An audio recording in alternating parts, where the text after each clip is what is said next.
morning, I'm Sarah Sapsanalna. Let's begin with the main stories. New law replacing the 164-year-old civil code comes into implementation starting today. 6 crimes slapped with life imprisonment.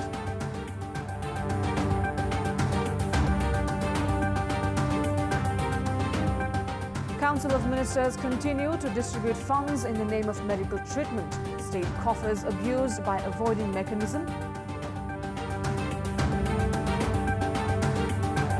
India's former 3-time Prime Minister Atal Bihari Vajpayee passes away at the age of 93. A 7-day state mourning announced in India. And Nepal suffers its second defeat in the Asian Games football, loses 2-0 against Vietnam, hopes of progressing to the knockout round minimal. Let's begin with the latest national political updates.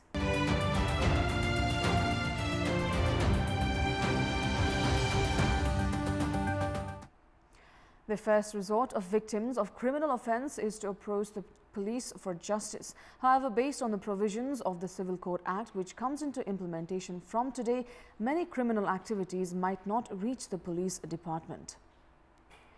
According to the new act, victims of serious crimes, including acid attack and big-scale fraud, have to directly knock on the court doors. The scenario leads us to believe that cases against criminal offence would be feeble and that victims might face a hard time getting justice. Schedule 1 of the Criminal Code Act includes a list of cases where government is the plaintiff, in which the police first investigates upon receiving complaints and proceeds with the case at the court with the public prosecutor.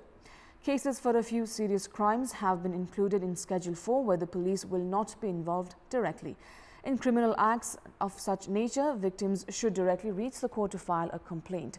Victims should also reach the court to file complaints on acid attack, swindling, physical assault and injuries caused by such assaults.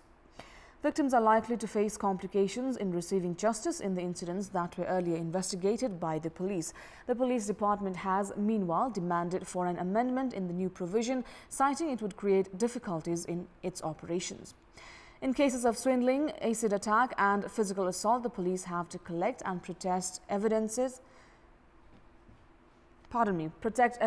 immediately take custody of those alleged of the crime and present them at the court.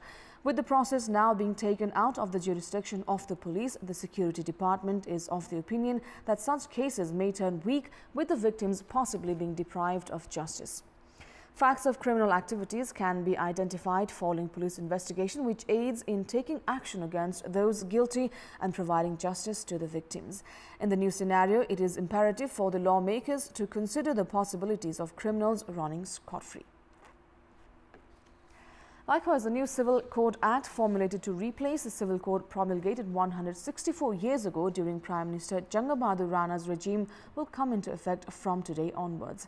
5 different doctrines were issued last year under the new Act that includes details on Criminal Code Act, Civil Code Act, regulations to implement them and the criteria to determine actions against the guilty.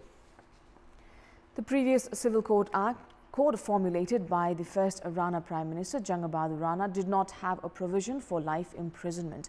The new Civil Code has a provision for life imprisonment for 6 types of cases that includes murder by torture, murder by kidnapping and airplane hijacking, among others.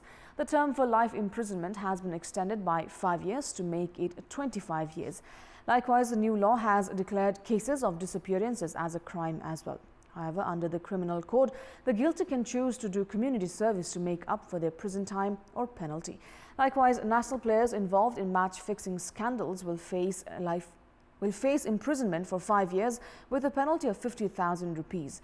Law practitioners will also need to be careful while filing cases at the court. In case of wrong cases, government advocates can face up to 6 months in prison.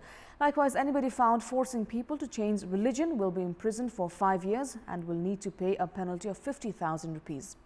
Those involved in practices of social wrongdoings, such as a dowry system, will be imprisoned for up to 3 years. Doctors responsible for deaths of patients will face 5 years, while those who are negligent regarding their patients' health will face 3 years in prison. The Code of Conduct has maintained the minimum age for marriage as 20 years. Previously, only women had the right to dissolve a marriage by filing for a divorce at the court. However, after the implementation of the new code, men can file for divorce as well. Second marriages will automatically be dissolved, and men getting married without official separation from the first wife along with the second wife will have to face legal charges as well. The second wife will not be given property rights. However, the Civil Code has not mention of the property rights of the children born through the second wife. Children will need to take care of their parents during their old age. In case of old people without children, their caretakers will be the rightful heir to their properties, even if they do not have a blood relation. The new Act has removed the provision for will after death, which maintains children's equal right to paternal properties at the last moment.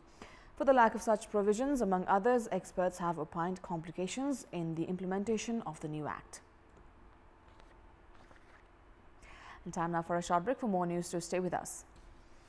Welcome back. The national coffers have suffered to corruption and various irregularities on numerous occasions in the past.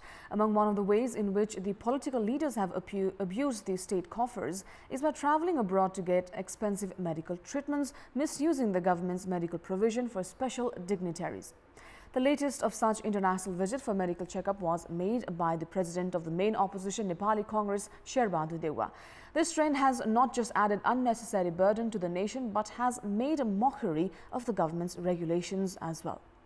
The Council of Ministers has just put a liability of up to 100 million rupees on the government through such visits made without even the knowledge of the Ministry of Health. The government's regulation has a provision for supporting distinguished government officials with a maximum of 1.5 million rupees for treatments related to 12 health problems, including heart, kidney, liver and thalassemia. However, to be eligible for the provision, the officials should prove that they cannot afford the treatment themselves. Likewise, the treatment is to be sought abroad only if it cannot be treated here in Nepal. The regulation for citizens' relief, compensation and financial aid has provisioned the 1.5 million rupee facility for former president, former vice president and former prime ministers, among others. Deputy Prime Ministers, Ministers, Speakers can receive financial support of up to 1 million rupees. Likewise, dignitaries who have made special contributions to education, arts, social and national sector can receive a support up to 700,000 rupees. The details of those who receive this facility should be updated on the website of the Ministry of Health. However, the details of beneficiaries is a far cry when these foreign visits are done without the knowledge of the ministry in the first place.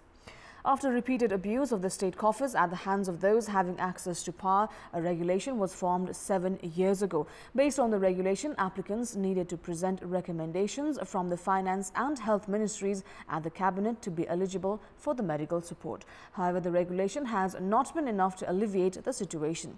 Leaders have taken international medical visits with direct approvals from the cabinet.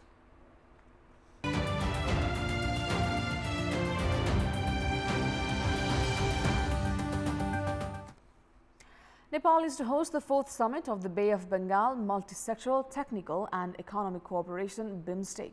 The multisectoral platform that has existed for 2 decades now, however, has been criticized for its inability to produce any remarkable results. BIMSTEC has mainly incorporated issues of trade, investments, transport and communication, energy, tourism, technology, agriculture, anti-terrorism, public health and poverty alleviation, among others. However, the organization has failed to make a notable mark in any of these sectors.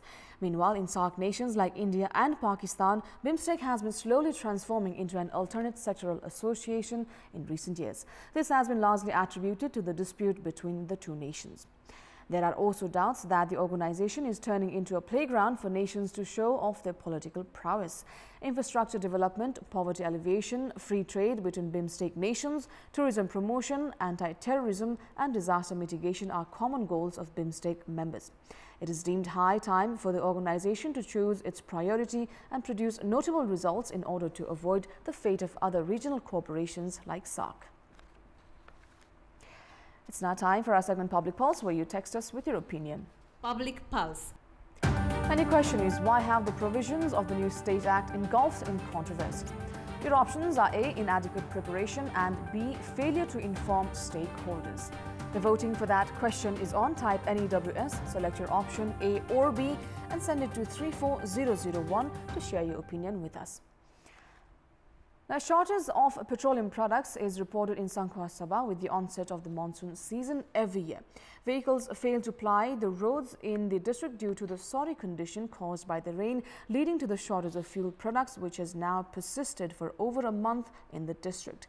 People are compelled to bear the brunt with the fuel shortage, while development works have also been affected. In this context, we had asked the locals in Sankhwa Sabha regarding why they think the district suffers from fuel shortage every monsoon season. In our Public's Voice segment, let's take a look at what they had to say. Public Voice. काम चाहिँ 4000 5000 भन्दा बढी नभएको कारणले पनि storage गर्ने storage छ तर समस्या चाहिँ त्यही बाटोको कारणले नै स्टोरेज नहुन सके जस्तो लाग्छ मलाई पेट्रोल ढुवानी ट्याङ्कर व्यवसायीहरूले यो पहाडी रुटका बाटोहरुमा आफ्नो गाडी चाहिँ अब पठाउन नचाहेको कारणले चाहिँ मुख्यतः यो चाहिँ समस्या आको पेट्रोल पम्प व्यवसायीहरूले स्टोर नगर्दिनाले पनि हाम्रो ठाउँलाई एउटा समस्या भएको छ व्यापारीले इजाजत पत्र मात्रै लिएर इन्धन व्यापार नगरे पनि हुन सक्छ उहाँहरुसँग चाहिँ 2-3 हजार लिटर पेट्रोल स्टक हुँदै पनि उहाँहरुले दिनुहुन्न र उहाँहरुले चाहिँ अब ब्ल्याकमा पनि बेच्ने गरेको हामीले कतिपय अवस्थामा देखेका छौं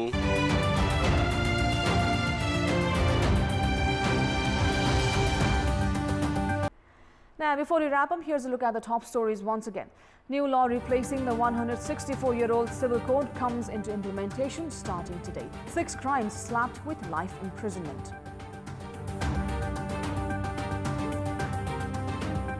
Council of Ministers continue to distribute funds in the name of medical treatment. State coffers abused by avoiding mechanism.